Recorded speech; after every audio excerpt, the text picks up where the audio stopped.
সম্মানিত দিনী ভাই বোন, আমরা সালাত সম্পর্কে কথা বলার পূর্বে আরো একটি কথা বলি। সেটা হচ্ছে, আমরা সাধারণত সালাতের শুরু থেকে নিয়ে শেষ পর্যন্ত সালাত শব্দটি ব্যবহার করার চেষ্টা করব, নামাজ নয়। আর নামাজ আর সালাত এক নয়। হালকা করে আমরা বলতে পারি যে সালাত শব্দটি কোরআনেও আছে, হাদিসেও আছে। নামাজ শব্দটি কোরআনেও নেই, হাদিসেও নেই। যেমন সিয়াম শব্দটি কোরআনেও আছে, হাদিসেও আছে। রোজা শব্দটি কোরআনেও নেই, হাদিসেও নেই। জাহান্নাম শব্দটি কোরআনেও আছে, হাদিসেও আছে। দোজখ শব্দটি কোরআনেও নেই, হাদিসেও নেই। জান্নাত শব্দটি কোরআনেও আছে, হাদিসেও আছে। বেহেশত শব্দটি কোরআনেও নেই, হাদিসেও নেই। আল্লাহ শব্দটি কোরআনেও আছে, হাদিসেও আছে। খোদা শব্দটি কোরআনেও নেই, হাদিসেও নেই। এগুলো এমনিতেই চলছে।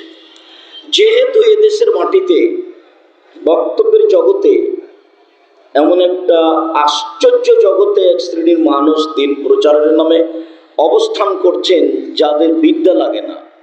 আমি আপনাদেরকে দীর্ঘদিন থেকে বলে আসছি, বক্তৃতার জগৎ এমন একটা জগৎ যার থুঁতির জোর সেই বক্তা, এবং অন্ধভাবে সমাজ তাকে মূল্যায়ন করেও আসছে, যা আমার চোখের সামনে ঘটে আসছে।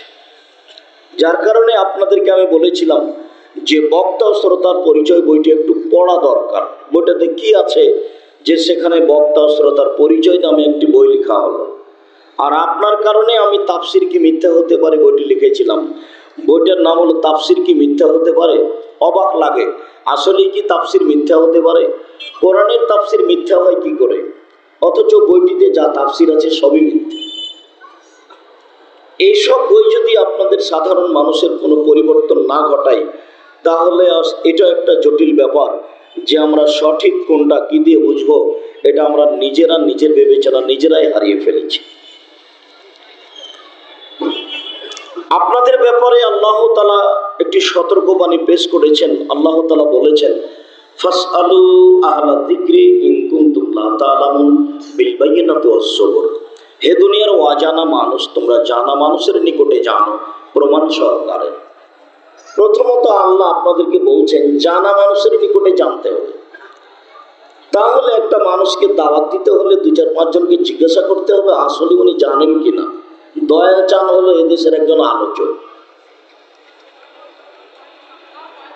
তো আসলেই আমরা যাকে দাওয়াত দিচ্ছি জাতির সামনে খাড়া করার জন্য, তারা আসলে কোরআন হাদিস বুঝে কিনা, এইটা অন্তত যারা বাস্তবায়ন করেন তাদেরও বিবেচনা থাকা উচিত। প্রথমত জরুরি কথা আল্লাহ বলছেন জানা মানুষের নিকটে জানতে হবে। পরের বাক্যে আল্লাহ বলছেন প্রমাণ সহকারে জানতে হবে। একজন মানুষ খুব জানেন, কিছু কথা বললেন, কিন্তু তার প্রমাণে কিছু দলিল পেশ করলেন না, তখন কথাটি গ্রহণীয় হবে না। সাধারণ ব্যক্তি তো বহু দূরের কথা, স্বয়ং ওমর রাদিয়াল্লাহু তাআলা আনহু একজন ক্ষমতাধর মানুষ, যার ঈমানের গতিতে শয়তান রাস্তা ছেড়ে দেয়। এমন মানুষও যদি কোনো কথা বলেন, সেই কথা যদি রাসূল সাল্লাল্লাহু আলাইহি সাল্লামের না হয়, তাহলে তা গ্রহণীয় হবে না।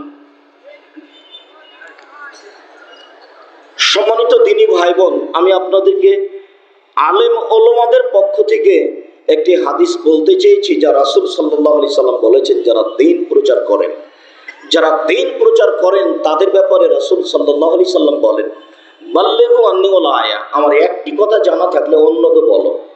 আমার একটি কথা, একটা লোক বাম হাতে পানি খাচ্ছে, চা খাচ্ছে, আপনি দেখলেন যে এটা কেমন হলো, খেতে তো ডান হাতে হবে, তখন আপনাকে বলতে হবে জনাব ডান হাতে পানি পান করেন, বাম হাতে শয়তান খায়।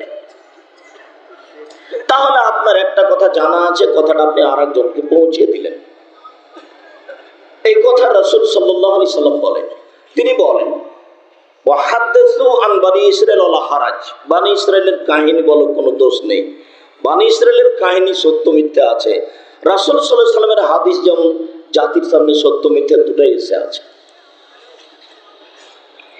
আমরা সাধারণত যেসব হাদিস বলে থাকি সেসবগুলো সহিহ হাদিস বলে থাকি, কিন্তু হুব্বুল ওয়াতান মিনাল ঈমান, দেশকে ভালোবাসা ঈমানের অঙ্গ, এটাও তো হাদিস। এটা সত্য কিনা সেটা দেখতে হবে। উতলুবুল ইলম ওয়ালাউ কানা বিসসিন, শিক্ষার জন্য যদি চীন যেতে হয় তবুও যাও, এটাও তো হাদিস।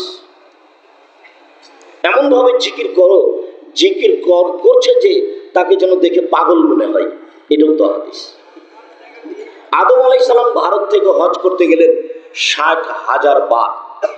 তো এক বছরে একবার হজ হয়, তো আদম আলাইহিস সালামের বয়স তাহলে স্বাভাবিকভাবে ধরে নিতে হবে 60,000 বছর, না হলে 60,000 বার তিনি হজ করতে যাবেন কি করে? যেগুলো হাদিস আমাদের সামনে আছে সেগুলো সব হাদিস ঠিক কি বেঠিক যারা জানা মানুষ তাদের কাছেই জানতে হবে।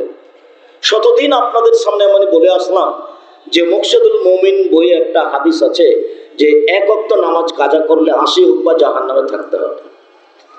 এখন সেটাও তো হাদিস বলে আছে, তো সেটা যদি হাদিস না হয় তাহলে কি হবে? সেটা তো একটা আপনি মানুষ হিসেবে আপনার একটা ভারসাম্য জ্ঞান থাকা দরকার। আপনি মাছ দিয়ে ভাত খেলে কাঁটা ফেলে খান, এইটুকু জ্ঞান যদি থাকে তাহলে এটা যদি হাদিস বা হাদিস না হয় তাহলে তার একটা বিবেচনা থাকা দরকার। গতদিন আপনার সামনে আমি বললাম যে মুকশিদুল মুমিনিন বই একটা হেডলাইন আছে যে অবিবাহিত ছেলে মেয়ের পড়া নিষেধ। হেডলাইন যে দেখে সে পড়ে, তার মানে হেডলাইনই ভুল। তাহলে এই হেডলাইন চলে না, যে দেখে সেই পড়ে। এখন কি লেখা আছে কয়েক পৃষ্ঠা পর্যন্ত উনি লিখলেন যে সফরের পূর্বে যদি স্ত্রী মিলন হয় তাহলে ছেলে টেরা হবে, ভরা পেটে যদি স্ত্রী মিলন হয় তাহলে ছেলে কানা হবে, চন্দ্রগ্রহণে যদি স্ত্রী মিলন হয় চন্দ্রগ্রহণের সময় তাহলে ছেলে ল্যাংড়া হবে, সূর্যগ্রহণের সময় যদি স্ত্রী মিলন হয় তাহলে ছেলে খোড়া হবে।